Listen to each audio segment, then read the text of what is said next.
សម្ដេចមហាបវរធិបតីហ៊ុនម៉ាណែតនាយករដ្ឋមន្ត្រីនៃកម្ពុជាបានអញ្ជើញថ្លែងក្នុងសន្និសីទអន្តរជាតិលើកទី30ស្ដីពីអនាគតរបស់អាស៊ីនៅទីក្រុងតុកសូប្រទេសជប៉ុននាព្រឹកថ្ងៃទី30ខែឧសភាឆ្នាំ2025នេះ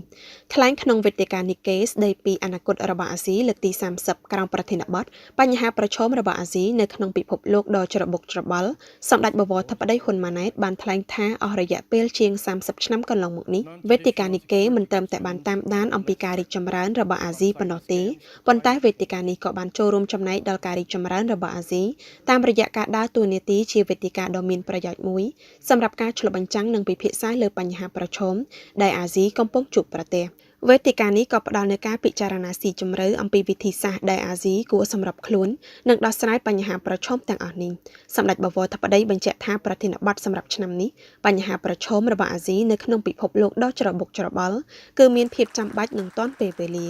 អាស៊ីកំពុងប្រឈមមុខនឹងបញ្ហាជាច្រើនការប្រកួតប្រជែងរបស់ប្រទេសមហាអំណាចបានធ្វើឲ្យអ្វីៗទាំងអស់នៅក្នុងទំនាក់ទំនងអន្តរជាតិមានភាពស្មុគស្មាញចាប់ពីបញ្ហានយោបាយរហូតដល់ពាណិជ្ជកម្មខ្សែច្រវាក់ផ្គត់ផ្គង់និងការប្រកួតប្រជែងផ្នែកបច្ចេកវិទ្យាចំនួនក្នុងតំបន់និងសង្គ្រាមដោយតួអង្គតំណាងនៅតែបន្តកើតមានជាមួយគ្នានេះសម្ដេចបវរធិបតីបានបន្តថាក្តីបារម្ភអំពីបញ្ហាសន្តិសុខមិនប្រពៃណីក៏នៅតែជាការគំរាមកំហែងមិនស្រាកស្រាននោះឡើយរាប់ចាប់តាំងពីការឆបោកតាមប្រព័ន្ធអ៊ីនធឺណិតដល់ការប្រែប្រួលអាកាសធាតុក៏ដូចជាអន្តរកាលប្រជាសាស្ត្រដែលបានរំខានដល់ការគៀកគរកម្លាំងពលកម្មនៅក្នុងតំបន់ Asia should adapt to address these challenges. This year's theme on Asia's challenges in a turbulent world is timely and relevant. Asia is facing a myriad of challenges. Superpower rivalry has complicated everything in international relations, from politics to trade, supply chain, and technological competitions. Regional conflicts and proxy wars remain widespread. Non-traditional security concerns are no less threatening, from cyber scams to climate change, as well as demographic transitions that has disrupted labor mobilization in the regions. As leaders, our thinking and policy should always be centered on the well-being of the people. Such an approach will lead us to sensible policy actions that promote humanity,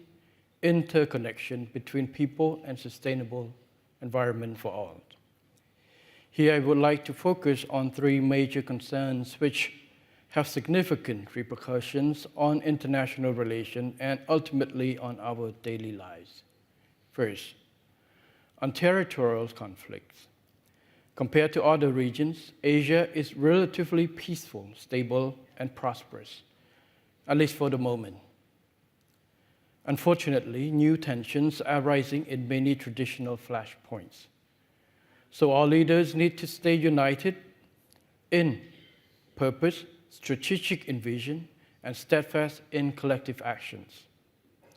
In this sense, we must not open door to major conflicts in our regions.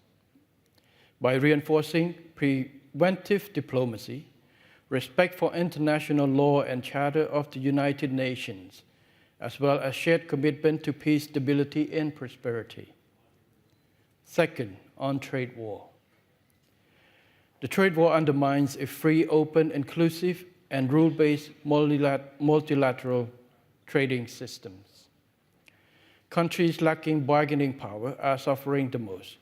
disproportionately affecting the most vulnerable among us. Third, on extremism and ultranationalism.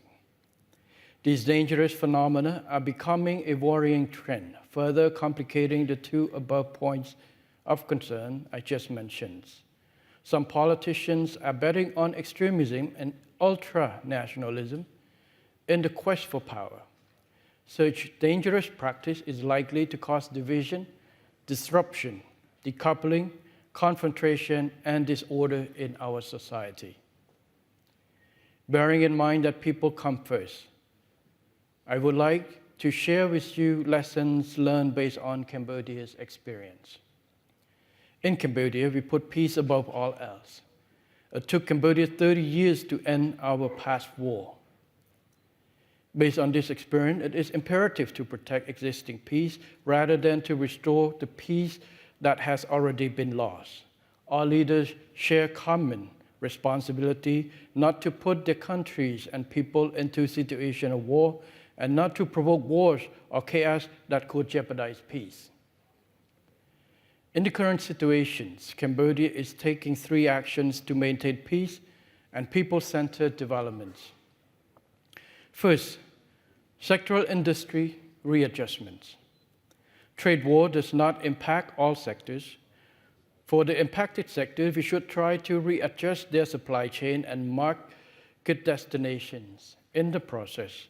there would be people getting hurt, and the government is prepared to support the transition of the affected workers and industry. Second, the industrial recalibrations. There is always an opportunity within a crisis. The current situation offers a chance for Cambodia to upgrade its industrial capacity and promote more diversifications. Cambodia needs to move up the industrial ladders toward more skill-based and knowledge-based industries.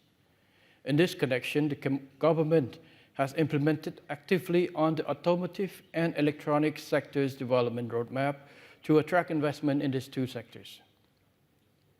We have also set up special investment program in certain parts of the country, the coastal area in northeastern regions,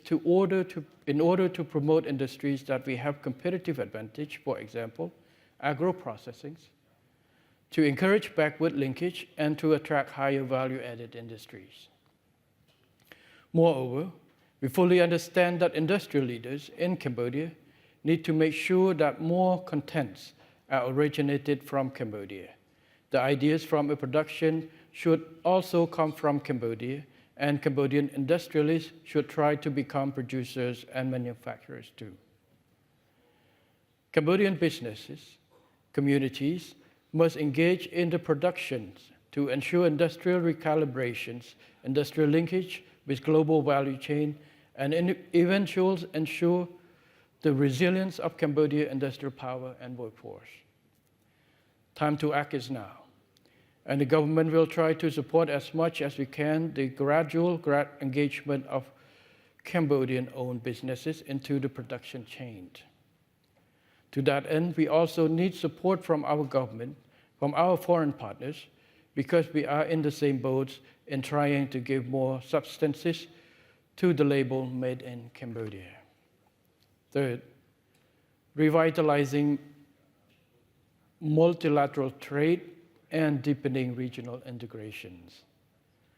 I would like to emphasize on the opportunities to deepen existing bilateral and multilateral free trade agreements,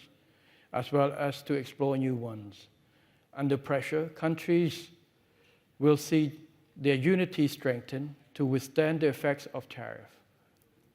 Cambodia is striving to proactively position itself as an attractive and stable destination for investors, leveraging various free trade agreements,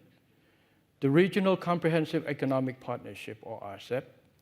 and our strategic tie to major global markets. Lastly, on extreme politics, I believe that all opinion leaders have a role to play. We need to keep asking ourselves, do we need a divisive society filled with hatred and angers? Indeed, social challenges exist everywhere. However, when we raise those challenges, all opinion leaders, including politicians, academia, business owners, and even the media institution, have a responsibility to inform the public with rationality, facts, and logic instead of sensationalism, exaggerations, and the simple drive of absolute popularity. In foreign affairs, the media has a choice to make, whether we want to fan the flames or become a firefighter. But what choice should be made based on the benefits of the people of the country they are reporting and the sound international relation vis-à-vis specific critical issues. For politicians, I believe it is time that we seek to restore international cooperation and building a harmony instead of division, decoupling, and confrontations. International cooperations should not be transactional. The benefits from international cooperation are so much more than just number. It is also about trust, friendship, and humanity. Extreme politics should not have a place in our society. We should value people who maintain peace, who seek peace, instead of giving a space and protection for extremist politicians who seek to destabilize peace, instigate fight with neighbors, and erect walls of trade for trade and exchanges of people and champion ultra-nationalisms. I hope my above deliberations would assist you in understanding Cambodia's view on the current situations, as well as our utmost commitment to peace and stability, for the sake of sustainable development and people's well-being in the region. I thank you for your kind attention.